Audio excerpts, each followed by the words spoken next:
2 years prior to revelation, the Rasul began to love solitude. He was tired of society. He used to go off to Ghari Hira and he would stay there because he was done with the society. He was done with it. And he wanted to worship Allah, but he didn't know how. He would take provisions and he would go and stay in the cave for nights on end. A dark cave, 3 miles away from Mecca. And he would sit in this cave focusing on Allah, just wanting to know how to worship Allah. In the darkness of Ghari Hira came the light of Iqra. Jibreel hugs 3 times. I can't read, I can't read, I can't read. He runs back to Khadija. In the dark, 3 miles, shaking, having just experienced something unimaginable. An angel hugging him. He runs back to Khadija. She holds him. And he says, listen closely, because I want to ask you, what is a sign that Allah loves you? What is a sign that you're on hidayah? He says, I'm worried. Sallallahu alayhi wasallam, he goes, I'm worried, I'm worried. She goes, Kalla,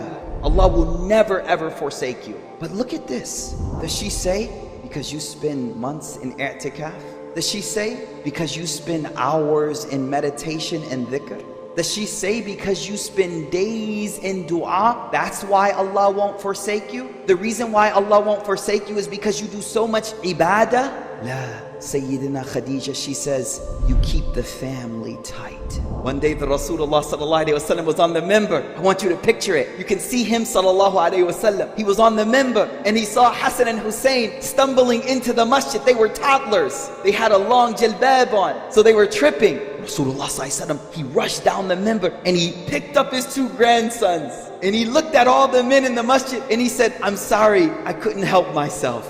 One day Rasulullah sallallahu alayhi wasallam was leading salah, Allahu Akbar, and he goes down in sajda. Imagine you're behind him, he's in sajda. Subhana Rabbil A'la, Subhana Rabbil A'la, Subhana Rabbil A'la. He keeps going. Everybody's like, what's going on? Sajda's getting long. After a few minutes, Prophet ﷺ comes up, finishes the salah. Assalamu alaikum wa rahmatullah, Assalamu alaikum wa rahmatullah. Ya Rasulullah, what happened in sajda? In the last rak'ah, first sajda, you were in sajda for so long. Was a new verse revealed? What happened? Something big? He said, La, my grandson was on my back. My grandson was on my back. Sallallahu alayhi wasallam. They say, when you were away from him, he was striking. He had raw. But when you got close to him, you fell in love with him. Do people who are close to you love you? Fatima az-Zahra, radiyallahu anha. First year of revelation, Fatima az-Zahra was born, radiyallahu anha. And the Rasul loved her so much. They say, subhanallah, when she would walk into the room, he would stand up to her. Oh, Fatima. And then he would bring her close and he would kiss her forehead. And then he would hug her. She says the day he died, she walked into the room and he didn't stand up. She said, I knew right there, my daddy's gonna die. Because every time I walk in the room, he would stand up to me. And he called her close because he couldn't get up. And she bent down in front of him and he whispered in her ear and she started to cry. And then he said, come back, come back. And he whispered in her ear again and she started to laugh. Later on, they asked her, what did he say to you? She said, the first time, he told me he was going to pass away tonight. So I cried. But then when he called me back, he said, but you'll be the first one from my family to come meet me. So she laughed. She laughed at death. 6 months later, Fatima az-Zahra passes away. Rasulullah sallallahu alayhi wasallam, he once picked up his grandchildren and he kissed them.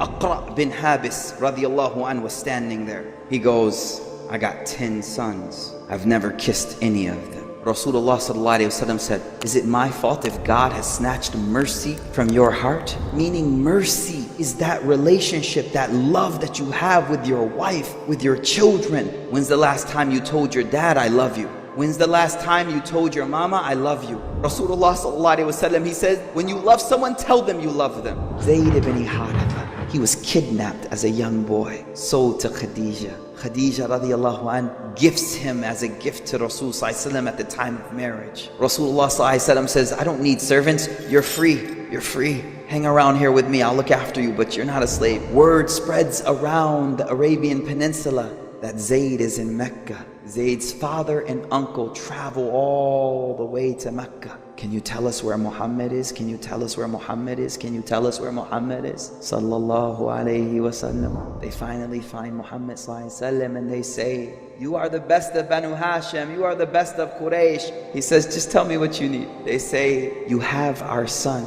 He says, who? They say, Zayd ibn Haritha. He said, oh, if he wants to go with you, he can, but I won't force him. He calls Zayd into the room. Zayd, do you know these men? Yeah, I know them. Who are they? That's my dad, that's my uncle. Okay, well, they want you to go home with them. In that moment, Zayd ibn Haritha looks at his dad, blood father, his uncle, blood uncle. And then he looks at Rasulullah sallallahu alayhi wasallam. And he says, I can't give nobody preference over you, Muhammad. I have to stay here with you. They say, Zayd, would you rather be a slave than a free man? He says, I'd rather be a slave to this man than free in this world. From that moment, Rasulullah, he said, from today your name is Zayd ibn Muhammad. The closer you got to Muhammad sallallahu alaihi wasallam, the more love he showered on you. Why is it that the people closest to us feel like we love them the least?